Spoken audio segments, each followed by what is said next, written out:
அனைவருக்கும் வணக்கம்.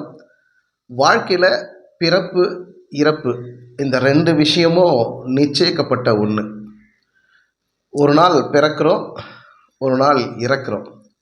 பிறப்பு இறப்பு இதுக்கு நடுவில் ஒரு சின்ன கேப்பு. இதுதான் நம்மளுடைய வாழ்க்கை பயணம். அந்த வாழ்க்கையை நம்ம சீராக வாழ்கிறோமா, இல்லை கஷ்டப்பட்டு துன்பப்பட்டு வாழுறோமா, இல்லை சந்தோஷமாக வாழுறோமா அப்படிங்கிறது ஒரு கணக்கு இருக்குது. இந்த உலகத்தில், இந்த பிரபஞ்சத்தில், இந்த பூமியில் நம்ம பிறந்த பிறகு 100 ஆண்டுகள், அதாவது அந்த காலத்தில் 100 வயசு வாழ்ந்துருக்குறாங்க, 110 ஆண்டுகள் வாழ்ந்துருக்காங்க, 90 ஆண்டுகள் அதிகப்படியாக வாழ்ந்துருக்குறாங்க. ஆனால் இப்போல்லாம் வாழ்நாள் காலம் பார்த்திங்கன்னா 75 65 அப்படின்னு காலங்கள் ரொம்ப சுருக்கி குறுகலாக வந்து விட்டது. அதற்கு காரணம், நம்ம வாழ்ந்துக்கிட்டு இருக்கிற இந்த காலம் மிகப்பெரிய கலியுக காலம். இந்த கலியுகத்தில் இயற்கை சார்ந்து பெரிய இழப்புகளும் பேரிழப்புகளும் பேரிடர்களும் நம்ம சந்திச்சிட்ருக்கிறோம். சமீப காலமாக பல உயிர்கள் பேரிடரில் தவிக்கிறதும் உயிர் போகிறதும், அதாவது மலைப்பிரதேசங்கள், இயற்கை வெள்ளம், இது போன்ற இயற்கை சீற்றங்களால் உயிர் பிரிகிறதும் சமீப காலமாக நிறைய நடக்குது. ஒரு பெரிய இழப்புகள் தொடர்ந்து நடந்துக்கிட்டே இருக்குது. மனுஷனாக பிறக்கிறோம், ஒரு குழந்தையாக பிறக்கிற பொழுது இவர் இந்த 100 வயசு இவர் வாழணும், 80 வயது வரைக்கும் இவர் வாழணும், இல்லை 90 வயசு வரைக்கும் இவர் இருக்கணும், இல்லை அதையும் தாண்டி ஒரு 100 110 வருஷம் வரைக்கும் இவர் வாழணும் அப்படின்னு யார் இந்த கணக்குகளை மெயின்டைன் பண்ணுறது? யார் இதை ஃபிக்ஸ் பண்ணி திட்டமிட்டு, யார் இந்த உலகத்துக்கு, இந்த பூமிக்கு ஒரு குழந்தையாக பிறந்து 100 வயசு 90 வயசு 80 வயசு வாழணும் அப்படின்னு யார் நம்மளை அனுப்பி வச்சுது அப்படிங்கிறது மிகப்பெரிய எல்லாருக்கும் ஒரு கேள்வி நம்ம மனசுக்குள்ளே இருக்கும். ஒரு நாள் பிறந்திருக்கிறோம், நடுவில் குழந்தையாக இருந்து பள்ளி படிப்பு, வேலை, கல்யாணம் எல்லாம் இது மாதிரி காட்சிகள்லாம் முடிந்து நம்மளுடைய இளமை பருவத்தில் இருக்கும்போது மிகப்பெரிய ஒரு ஆட்டம் இருக்கும், சந்தோஷம் இருக்கும். காலப்போக்கில் பல கடமைகள் வந்த பிறகு நம்ம என்ன பண்ணுறோம், திருப்பி எவ்வளோ ஃபாஸ்ட்டாக மேலே ஏறணுமோ அவ்வளோ ஃபாஸ்ட்டாக ஸ்லோவாக அப்படி கொஞ்சம் கொஞ்சமாக கீழே இறங்கி நம்ம வாழ்நாள் முடியக்கூடிய ஒரு சூழல். வயது மூப்பில் இருக்கலாம், விபத்துகளால் இருக்கலாம், இல்லை சூசைடால் இருக்கலாம். இது போன்ற பல்வேறு விஷயங்கள் நமக்கு மரணம் நிகழுது. இதெல்லாம் யார் கணக்கிட்டு வச்சிட்ருக்கிறது, யார் மூலிமா இதெல்லாம் நடக்குது அப்படின்னு மிகப்பெரிய ஒரு எல்லாருக்கும் இந்த ஒரு ஆழமான கேள்வி இருக்கும்.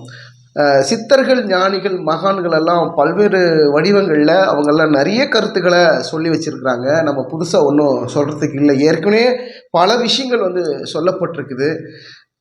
கர்ம வினைப்படி ஒவ்வொரு மனிதனும் இந்த பூமியில் கர்ம வினைப்படி பிறக்கிறான் அப்படின்னு சொல்லப்படுது. அப்போது கர்ம வினைப்படி மனிதர்கள் பிறக்கிறாங்க. அவங்க என்னென்ன துன்பங்கள், என்னென்ன நல்ல காரியங்கள் எல்லாம் செஞ்சுருக்கிறாங்களோ அதனுடைய பயனாக தான் ஒரு மனிதனாக பிறந்திருக்கிறாங்க அப்படின்னு ஒரு பக்கம் எடுத்துக்கிட்டாலும், இயற்கையில், இந்த பிரபஞ்சத்தில் பலாயிரம் உயிரினங்கள் இருக்குது. மனித பிறவி மட்டும்தான் பேசக்கூடிய வாய்ப்புகள், சிந்திக்கக்கூடிய திறன், ஒரு புதிய விஷயங்களை கண்டுபிடிக்கிற ஆற்றல், இதெல்லாம் மனிதர்களுக்கு மட்டுமே இருக்கிறது. பல உயிரினங்கள், விலங்கினங்கள், பறவை இனங்கள், ஏகப்பட்ட உயிரினங்கள் இந்த பூமியில் இருக்குது. அவங்களுக்கெல்லாம் மறுபிறவி இருக்கா, அடுத்த பிறவி எடுப்பாங்களா அப்படின்னா, அவங்களுக்கும் அதை போன்ற விலங்கினங்களும் இயற்கை சார்ந்த எத்தனை உயிரினங்களும் இருந்தாலும் அவர்களுக்கும் மறுபிறவி என்பது உண்டு. ஆனால் மனிதர்களுக்கு மட்டும்தான் சிந்திக்கிற திறன், ஒரு கற்பனை திறன், அதாவது ஒரு ஆசை பாசங்கள், வேணும் வேணாம், விருப்பு வெறுப்புகள் எல்லாமே, ஒரு சோகம், அழுகை, சந்தோஷம், துக்கம் எல்லாமே மனிதர்களுக்கு மட்டும்தான் இருக்கிறது. மற்ற உயிரினங்களுக்கும் இருக்கிறதானா, அதுக்கும் இருக்கிறது. ஆனால் மனிதர்களுக்கு கூடுதலாக இருக்கிறதுனால நம்மளுடைய வேதனைகள் எல்லாம் அதிகமாக இருக்கும். பிறப்பு இறப்பு இதுக்கு நடுவில் ஒரு சின்ன கேப்பில் நம்முடைய வாழ்க்கையை தொடங்குகிறோம். அந்த வாழ்க்கை எப்படிப்பட்டதான வாழ்க்கையாக இருக்கிறது? ஸோ இந்த பூமியில் ஒரு குழந்தையாக பிறந்து மனிதனாக வளரக்கூடிய பருவத்தில் நிறைய துரோகங்கள், சூழ்ச்சிகள், கஷ்டங்கள் எல்லாம் அனுபவிக்கக்கூடிய ஒரு சூழல் இருக்கும்.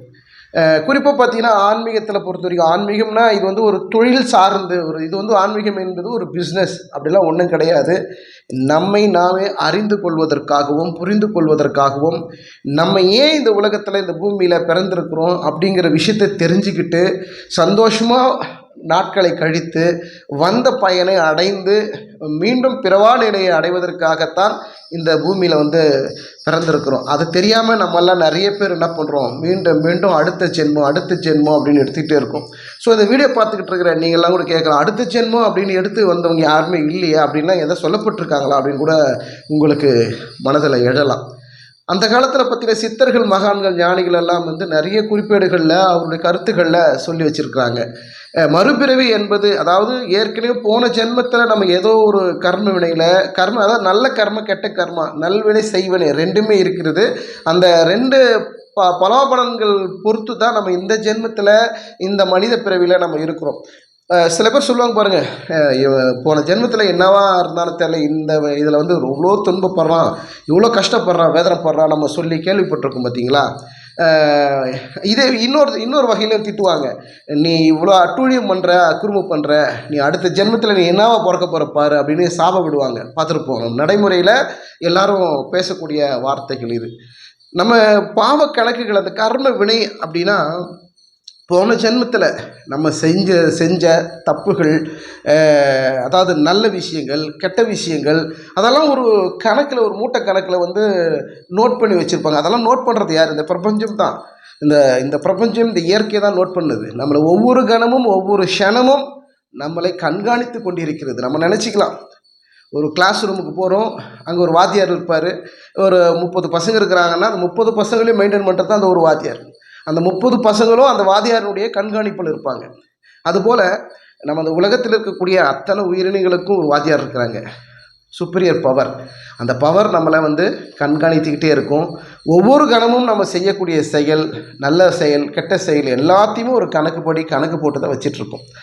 அப்போது போன ஜென்மத்தில் நம்ம செய்த பாவங்கள், கர்மாக்கள், நல்லது கெட்டது, இதெல்லாம் ஒரு கணக்குப்படி இந்த ஜென்மத்தில் மனிதனாக பிறந்திருப்போம்.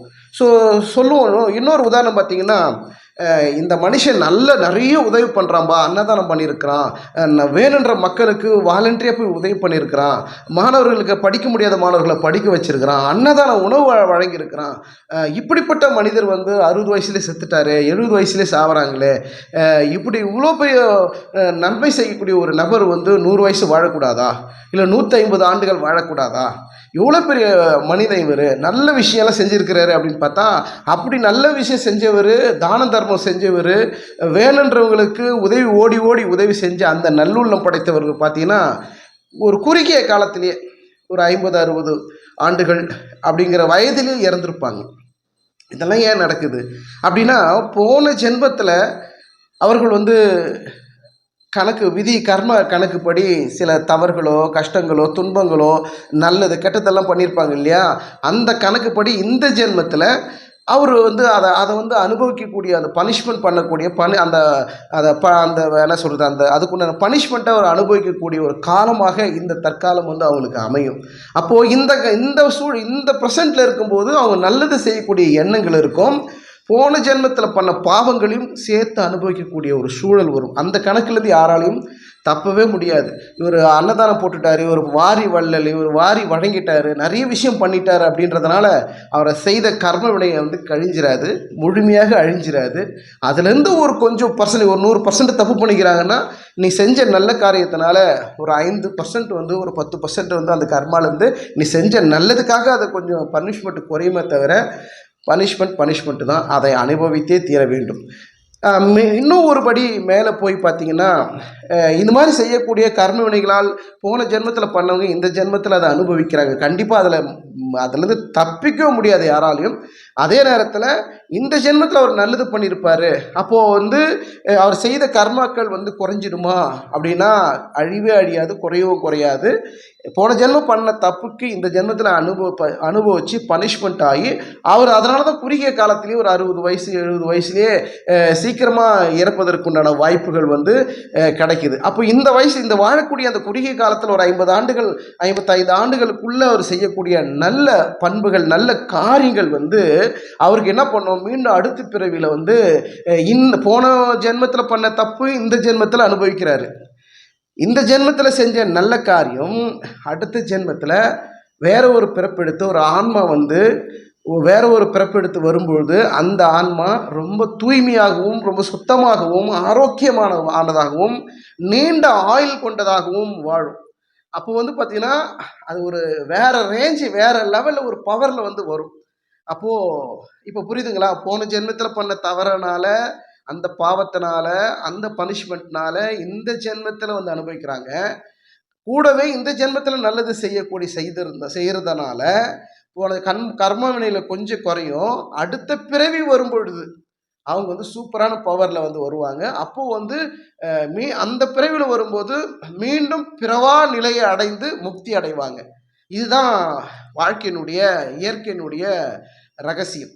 ஸோ இந்த தத்துவங்களை இந்த விஷயங்களை நம்ம அடிப்படையாக தெரிஞ்சுக்கணும் அப்படின்னா நம்ம மனதை வந்து ஒருமுகப்படுத்தி ஒரு நாளைக்கு குறைந்ததும் ஒரு 5 நிமிடம் ஆவது நான் அடிக்கடிக்கு சொல்லக்கூடிய வீடியோவில் சொல்லக்கூடிய ஒரு விஷயம், எவ்வளோ பிஸியாக இருந்தாலும் சரி, இந்த நாட்டுக்கே ராஜாவாக இருந்தாலும் சரி, மந்திரியாக இருந்தாலும் சரி, யாராக இருந்தாலும் சரி, அவன் சாமானியனாக இருந்தாலும் சரி, ஒரு 5 நிமிடம் ஒதுக்கி தன் நிலையை மறந்து தன் நிலையை உணர்வதற்குண்டான வழிவகைகளை, அது மெடிடேஷன் யோகா மூலியமாக இருக்கலாம், தியானம் மூலியமாக இருக்கலாம், அமைதியாக உட்கார்ந்து தன்னை அறிதல் உணர்தலுக்குண்டான பயிற்சியாக இருக்கலாம்.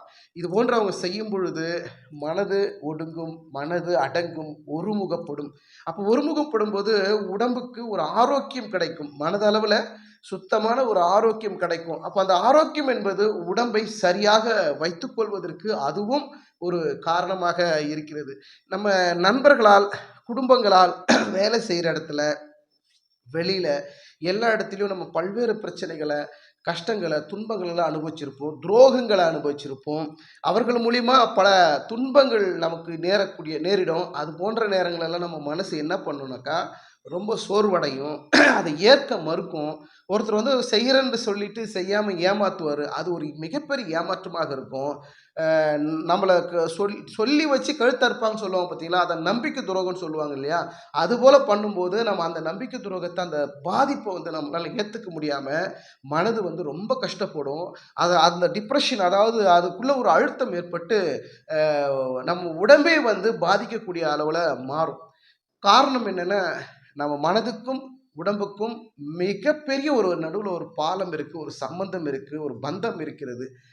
எப்போ வந்து மனது சரியில்லை அப்படின்னா ஆட்டோமேட்டிக்காக உடம்பு கெட்டு போயிடும். சப்போஸ் உடம்பு ஏதாவது ஒரு நோய்வாய்ப்பட்டு பாதிப்புக்குள்ள ஆச்சுன்னா ஆட்டோமேட்டிக்காக மனசு கெட்டு போயிடும். ஸோ இந்த ரெண்டுத்தில் எது ஒன்று கெட்டு போனாலும், எது ஒன்று பாதிப்பு ஆனாலும், மனசோ இல்லை உடம்போ, இந்த ரெண்டுத்தில் எந்த ஒரு விஷயம் பாதிப்புக்குள்ளானாலும் நமக்கு மிகப்பெரிய ஆபத்து இருக்குது.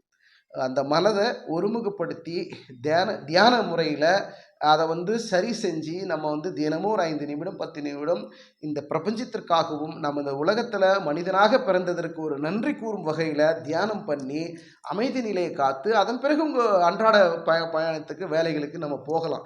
அதுலேயும் ஒரு ஒரு ஒழுக்கம், அதாவது நிறைய பேர் நினச்சிக்கிறாங்க நம்ம எவ்வளோ பெரிய ஆள், நம்ம எவ்வளோ பெரிய பதவியில் இருக்கிறோம், எவ்வளோ பெரிய கோடீஸ்வரன், என்கிட்ட எவ்வளோ பெரிய பணம் இருக்குது அப்படின்னு. ஸோ எவ்வளோ பெரிய கோடீஸ்வரன், எவ்வளோ பெரிய பணம், செல்வாக்கு, செல்வந்தர் எல்லாமே இருந்தாலும் 1000 வருடங்கள் வாழ்ந்துட முடியுமா? இல்லை 100 வருடம் வாழ்ந்துட முடியுமா? இல்லை 150, 200, 300 ஆண்டுகள் வாழ்ந்துட முடியுமா? முடியல. அப்போ இந்த நாட்டில், இந்த உலகத்தில் எந்தோ ஒரு மூலையில் பிறந்திருக்கக்கூடிய இந்த நாட்டுடைய இளவரசராக இருக்கலாம், ராணியாக இருக்கலாம், மிகப்பெரிய செல்வந்தர்களாக இருக்கலாம், 10, 20, 30, 40, 50 தலைமுறைக்கு உட்கார்ந்து சாப்பிடலாம், என்னால் வேலையே செய்ய தேவையில்லை, அந்த அளவுக்கு சொத்து இருக்குது அப்படிங்கிற சொல்றவங்க கூட 100 ஆண்டுகள் முழுமையாக நிறைவு பெற்று வாழ்க்கை வாழ்வது இல்லை அப்படிங்கிறது இந்த உலகமே அறியக்கூடிய ஒரு விஷயம். அப்போது இந்த கணக்கு எல்லாம் யார் போட்டு வைக்கிறது? இவர் வந்து 90 வயசு வரைக்கும் தான் வாழணும், இவர் 80 வயசு வரைக்கும் தான் வாழணும், இவர் 101 வயசு வரைக்கும் இவர் வாழணும் அப்படின்னு ஒரு கணக்கு வரைமுறை நிர்ணயம் செய்வது யார்?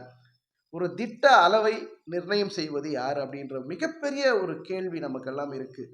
அதற்கெல்லாம் இந்த பிரபஞ்சம் நம்மை ஒவ்வொரு சனமும் நம்மளை வந்து கண்காணித்து கொண்டு இருக்கிறது. அந்த நம்ம விருப்பப்பட்டா சரிப்பா நம்ம பிறந்தோம், நம்ம இவ்வளோ படித்தோம், இவ்வளோ வேலை இருக்குது, இவ்வளோ சொத்து இருக்குது, இவ்வளோ சுகம் இருக்குது, இவ்வளோ அதிகாரம் இருக்குது, நம்ம நினச்ச என்ன ஒன்று பண்ணலாம், நம்ம நினச்ச இந்த பணத்தை வச்சு என்ன ஒன்று செய்யலாம் அப்படின்னு நம்ம நினைக்கிறோம். சரி அப்படியெல்லாம் நம்ம செஞ்சிட்டோம், அனுபவிக்கிறோம், அதிகாரத்தை வச்சு, பணத்தை வச்சு எல்லாத்தையும் செய்கிறோம். ஆனால் 100 வயசுக்கு மேலே எவ்வளோதான் பணம் வச்சு எவ்வளோதான் அதிகாரம் இருந்தாலும் ஒரு ஒரு எக்ஸாம்பிளுக்கே நம்ம சொல்ல ஒரு 100 வயசுக்கு மேலே வாழ முடியலையே ஏன்? நம்ம நினைக்கலாமே இவ்வளோ சொத்து சுகம் இருக்குது, அதிகாரம் இருக்குது. சரி நமக்கு எப்போ போர் அடிக்குதோ சரி நம்ம மனிதனாக பிறந்தோம் வாழ்ந்தோம் எல்லாத்தையும் அனுபவிச்சிட்டோம். நம்ம வந்த வேலை முடிஞ்சுது. சரி இனிமேல் போதும்டா சாட்டிஸ்ஃபைட் ஆயிடுச்சு. இது இனிமேல் இருக்கிறது எனக்கு போர் அடிக்குது உலகத்தில். சரி இனிமேல் நம்ம மரணித்திடலாம், நம்ம செத்து போயிடலாம். அப்போ அவருக்கு ஒரு 150 வயசு வரைக்கும் இருக்கலாம், 200 வயசு வரைக்கும் இருக்கலாம். போதும்டா 200 வயசு வரைக்கும் வாழ்ந்துட்டோம், இனிமேல் நம்ம இந்த உலகத்தில் இருக்க வேணாம், சரி போர் அடிச்சிச்சு நம்ம செத்துருவோம் அப்படின்னு நம்மளே முடிவு பண்ணிட முடியுமா? எந்த காரணத்தினாலும் அது மட்டும் நம்மளால முடியாது. ஸோ அந்த சக்தி எங்கேயோ ஒரு இடத்துல கட்டுப்பாட்டுக்குள் இருக்கிறது. அந்த சக்தி தான் இந்த பிரபஞ்ச ஆற்றல். அந்த பிரபஞ்ச ஆற்றல்ல நம்ம எல்லாரும் புரிந்து கொள்வது என்னன்னா, பிறந்தோம் இறந்தோம் அந்த நடுவில் இருக்கக்கூடிய அந்த வாழ்க்கையை சந்தோஷமா வாழ்வதற்கும் நிம்மதியாக வாழ்வதற்கும் இல்லை கஷ்டத்தோடு வாழ்வதற்கும் துன்பத்தோடு வாழ்வதற்கும் எல்லாமே நம்மிடம்தான் இருக்கிறது. நம்ம எல்லாருமே அதற்குள் உட்பட்டுத்தான் இருக்கிறோம். சந்தோஷமாக வாழ்வதற்கு அவன் எடுத்து வரக்கூடிய அந்த பிறவி முன் ஜென்மத்தில் என்னவா இருந்து வந்தாரோ நல்லபடியாக இருந்து இந்த ஜென்மத்தில் வந்து சூப்பராக இருக்கணும் சந்தோஷமாக இருக்கணும் விதி இருந்தால் இந்த ஜென்மத்தில் சந்தோஷமாக இருப்பாங்க. இல்லை போன ஜென்மத்தில் நிறைய துன்பப்பட்டு கஷ்டப்பட்டு நிறைய தப்பு பண்ணியிருந்தாங்கன்னா கர்ம வினையை சேர்த்து வச்சுருந்தாங்கன்னா இந்த ஜென்மத்தில் அதை அனுபவிக்க கஷ்டப்பட வரணும். போன ஜென்மத்தில் நல்லது செஞ்சுருந்தாங்கன்னா இந்த ஜென்மத்தில் அதை அனுபவிக்க அந்த சந்தோஷத்தை அனுபவிக்கிறதுக்கு வரணும். அடுத்த ஜென்மம் வந்து அவங்களுக்கு ஒரு நிறைவு பெற்றுடும். இந்த ஜென்மத்தோட நல்லது செஞ்சுட்டு வந்தவங்க இந்த ஜென்மத்தில் அனுபவித்து பிறவா நிலையை முக்தி அடைவார்கள். போன ஜென்மத்தில் நிறைய பாவங்களையும் கஷ்டங்களையும் துன்பங்களையும் எல்லாத்தையும் பாவ மூட்டைகளை சுமந்து வச்சுருந்தாங்கன்னா அதையெல்லாம் அனுபவிக்கிறதுக்கு இந்த பிறவியில் வரணும். இந்த பிறவியில் அனுபவித்து குறைந்த வயதிலே இறந்து மீண்டும் அடுத்த பிறவியை எடுத்து அந்த பிறவியில் நீ நல்லது செய்யணும், உன்னுடைய ஆத்மாவை சரிப்படுத்தணும், யூட்டிலைஸ் பண்ணணும். அதை வந்து நல்ல விஷயங்கள் தானம் தர்மம் எல்லாமே செஞ்சு ஒரு ஒரு நல்ல நிலைக்கு வரும்போது மீண்டும் அடுத்த பிறவியில் அப்போ எத்தனை பிறவி போது பாருங்க, 1 2 3 4 ஸ்டெப்பு போது பாருங்க. அப்படி போகும்போது அடுத்து உன்னுடைய பிறவா நிலையை அடையணும். ஸோ இதுக்கு முன்னாடி இருந்த சித்தர்கள் ஞானிகள் மகான்கள் ரிஷிகள் எல்லாம் பார்த்தீங்கன்னா அவருக்கு நிறைய விஷயங்கள் சொல்லப்பட்டிருக்கக்கூடிய ஒரு ரகசியம். ஒவ்வொரு க்ஷணமும் நீங்கள் கர்ம வினையில் மாட்டிக்கிட்டு இருந்தாலோ கர்மாவில் 2 வகை இருக்குது. நல்ல கர்ம கெட்ட கர்மா ரெண்டும் இருக்குது. பாவ செயல் நல்ல செயல் பாவ செயல் ரெண்டும் இருக்குது. நல்லது செஞ்சால் நல்ல விஷயம் கிடைக்கும், கெட்டது செஞ்சால் அடுத்த பிறவியில் கெட்டத்தான் நடக்கும் அப்படிங்கிறது தான் அதனுடைய கணக்கு. ஸோ அப்போது இந்த ஜென்மத்தில் இந்த மனித பிறவியை எடுத்துட்டோம், போன ஜென்மத்தில் தப்பு பண்ணிட்டு வந்திருக்கிறோம், இந்த ஜென்மத்தில் நல்லது செஞ்சோம் அப்படின்னா ஓரளவுக்கு அந்த கர்ம வினையிலேருந்து கொஞ்சம் கழிஞ்சு அந்த பனிஷ்மெண்ட்டும் கொண்டு கொண்டு அதாவது குறைச்சி குறைச்சி கொண்டு போய் நம்ம ஒரு ஒரு நிலையை போகலாம். ஆனால் அதே நேரத்தில் கர்ம வினையை முழுமையாக கரைக்க முடியுமா? போன ஜென்மத்தில் கஷ்டப்பட்ட செஞ்ச பாவங்கள் தப்புகள் எல்லாத்துக்கும் தான் கர்ம வினை மூட்டையை சேர்த்து வச்சுருக்குறோம். அதை இந்த ஜென்மத்தில் நான் நிறைய விஷயம் செஞ்சு நிறைய நல்லது செஞ்சு அந்த கர்மாவை கழித்து நான் நிம்மதியாக சந்தோஷமாக எந்த நோய் நொடியும் இல்லாமல் ஆரோக்கியமாக நீண்ட ஆயுளோட 100 வருஷம் வாழ முடியுமா அப்படின்னா நிச்சயமாக முடியும். ஆனால் இந்த கலியுகத்தில் இந்த பிரபஞ்சம் இந்த கலியுகத்தில் மோசமான இந்த கலியுகத்தில் அப்படி வாழ்வது என்பது மிக மிக கடினம். அது யாரால் முடியும்? அதாவது 100%, 100 இல்லை 1000% ரொம்ப சுத்தமாகவும், அதாவது ஒரு தியான நிலையில் மிக இந்த இயற்கையினுடைய இந்த பிரபஞ்ச ஆற்றலுடைய இந்த இறைவனுடைய ஆற்றலுக்குள்ளே நம்ம வந்து போகணும் அப்படின்னா அதற்கு மிகப்பெரிய தடைகள் இருக்கும், மிகப்பெரிய சோதனைகள் இருக்கும். அங்கே போயிட்டோம் அப்படின்னா அந்த இடத்துல நம்ம அடைஞ்சோம்னா அந்த கர்ம வினைகள் முற்றிலுமாக அழிக்கப்படும். நம்ம அந்த பாவத்திலிருந்து அந்த தப்புலேருந்து அந்த பனிஷ்மெண்ட்டிலிருந்து நமக்கு விடுதலை கிடைக்கும். அது எப்போ கிடைக்கும்? நம்மளை நாம் சரிப்படுத்தி கொண்டு நல்லது செஞ்சு தியான பயிற்சியில் இறைவனை உருகி உள்ளே போகணும். அதுக்கு பல்வேறு பயிற்சிகள் பல நிலைப்படிகள் இருக்கிறது. அதெல்லாம் நம்மளால் இந்த காலகட்டத்தில் இந்த கலியுகத்தில் செய்ய முடியுமானா அதுதான் மிகப்பெரிய கேள்விக்குறியாக இருக்கிறது. அதுக்கு தான் பல குருமார்கள் என்ன பண்ணுறாங்க, தியான வகுப்புகள் எடுக்கிறாங்க. இந்த மாதிரி பயிற்சி செய்யுங்க, மூச்சு பயிற்சி செய்யுங்க, தியான பயிற்சி செய்யுங்க, நிறைய ஆசனங்கள சொல்லிக் குடுப்பாங்க. ஏகப்பட்ட விஷயங்கள் சொல்லிக் குடுக்க பல ஆன்மீக குருமார்கள் இருக்கிறாங்க. அப்போ அந்த பயிற்சியெல்லாம் எடுத்துட்டோம்னாக்கா, முழுமையா இறைவனிடத்துல போயிடலாமா? நம்ம செஞ்ச பாவங்கள்லாம் கரைஞ்சிருமா? குறைஞ்சிருமான்னலாம் அதெல்லாம் முடிய வாய்ப்பே கிடையாது. இந்த உலகத்துல ஆனா வாய்ப்பு இருக்குதுன்னு முதல்ல சொன்னது காரணம் என்னன்னா, அதுக்கு எல்லா நிலையிலும் வாய்ப்பு இருக்கிறது. ஆனால் இந்த கலியுகத்திலிருந்து நம்ம அத செய்வதற்கு பல சூழல்கள் தடைப்படுகிறது. பல சூழல்கள் நமக்கு அமையவில்லை. காரணம் போன ஜென்மத்தில இருந்த பட்ட கஷ்டங்கள், துன்பங்கள், தப்பு எல்லாம் இந்த ஜென்மத்தில அனுபவிக்க வருகிறபோது, நல்லது செய்ய எப்படி நம்மள விடும்? ஸோ, அதைய மீறி தன்னை வருத்திக் கொண்டு தன்னை எப்படியாவது அது உள்ளுக்குள்ள கட்டுப்பாடோட வைராகியத்தோட உள்ள போய் தியானம் பண்ணி நம் மனதை அடக்கி நம்ம ஏன் இந்த பிறந்திருக்கிறோம், நமக்குள்ள இருக்கக்கூடிய விஷயம் என்ன, அந்த ஆத்மா என்ன சொல்லுது, இந்த இயற்கைக்குள்ள நம்ம எப்படி கலக்கிறது, இந்த இறைவனிடத்துல நம்ம எப்படி இரண்டரை ஒன்றாக கலந்து அதனுடைய ஆற்றலை நம்ம பெறுவது, இந்த விஷயங்களை சூட்சுமத்தை பெறுவதற்குத்தான் அடிப்படையில் தியானம். 5 நிமிடம் அமைதியாக உட்கார்ந்து தியானம் செஞ்சீங்கன்னா, ஆட்டோமேட்டிக்கா உங்கள அந்த நிலைக்கு வழிநடத்தி செல்லும். அப்போ இந்த பிரபஞ்சத்தில மனிதனாக பிறந்ததே சந்தோஷமாகவும், இந்த பிறவிய நம்ம வந்து அனுபவிக்கத்து தான் பிறந்திருக்கிறோம். போன ஜென்மத்தில் நம்முடைய பாவங்களையும், கஷ்டங்களையும் அனுபவிச்சு, நல்லது செஞ்சு, நல்ல விஷயமும் அனுபவிச்சு, பிறவா நிலையை அடைவதற்குண்டான வழிவகைகள நாம செய்யணும். அதை நம்ம முயற்சி செய்றோமா அப்படின்னா, நம்மளால முடியல. காரணம் அதற்குண்டான முயற்சியும், பயிற்சியும் எடுக்கிறபோது பல தடைகள் வருது. பொருளாதார ரீதியாக, குடும்ப சூழல் ரீதியாக, நண்பர்கள் ரீதியாக, சமுதாய ரீதியாக, இன்னைக்கு இருக்கக்கூடிய கட்டமைப்புகள் ரீதியாக பல்வேறு பிரச்சனைகள் வர்றதுனால, தொடர்ந்து தியானம் செய்ய முடியல. அது இந்துவாக இருக்கலாம், முஸ்லிமாக இருக்கலாம், கிறிஸ்டியனாக இருக்கலாம், எந்த மதமானாலும் அந்தந்த மதம் சார்ந்து, இயற்கை சார்ந்து அந்த இறைவனை வந்து வணங்குவாங்க. அவங்களுடைய வழிபாடு முறைகள்ல வணங்குவாங்க. எல்லாம் அந்த இறைவனை நம்ம துதிப்பதற்கு காரணம், இறைவனை வணங்குவதற்கு காரணம், நம்ம சந்தோஷமா இருக்கணும், ஆரோக்கியமா இருக்கணும் அப்படிங்கிறதுனால தானே.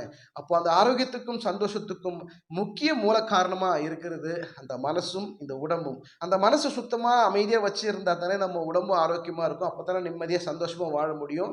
எந்த நோய் நொடியும் நம்மளை தாக்காம இருக்கணும் அப்படின்னா, தியான பயிற்சி செய்யுங்க. இறைவனுடைய சரணாகதி அடைந்து நம்ம செஞ்சுக்கிற ஏற்கனவே செஞ்ச பாவங்கள் எல்லாம் அதுக்கு ஒரு அப்பாலஜிஸ், ஒரு மன்னிப்பு கேட்டு நம்முடைய இறைவனிடத்தில் இந்த பிரபஞ்சத்திடத்தில் சரணாகதி அடைந்து தினமும் 5 நிமிடம் 10 நிமிடம் அந்த இயற்கைக்காக ஒதுக்கி வணங்கி வாருங்கள். தினமும் தியானம் செய்யுங்கள். அமைதியாக உட்கார்ந்து நீங்க அமைதியான நிலையிலிருந்து தன்னை அமைதியாக நினைத்து கொண்டு இந்த பிரபஞ்சத்தை, இந்த இயற்கையை அமைதியாக நினைச்சுக்கிட்டு நீங்க இருந்தீங்கனாலே அதுவே முதற்கட்ட தியானம். பிறகு போக போக ஒவ்வொரு பயிற்சிகளாக இனி வரும் காலங்களில் நாம் பார்க்க இருக்கிறோம். மீண்டும் அடுத்த வீடியோவில் சந்திப்போம். நன்றி, வணக்கம்.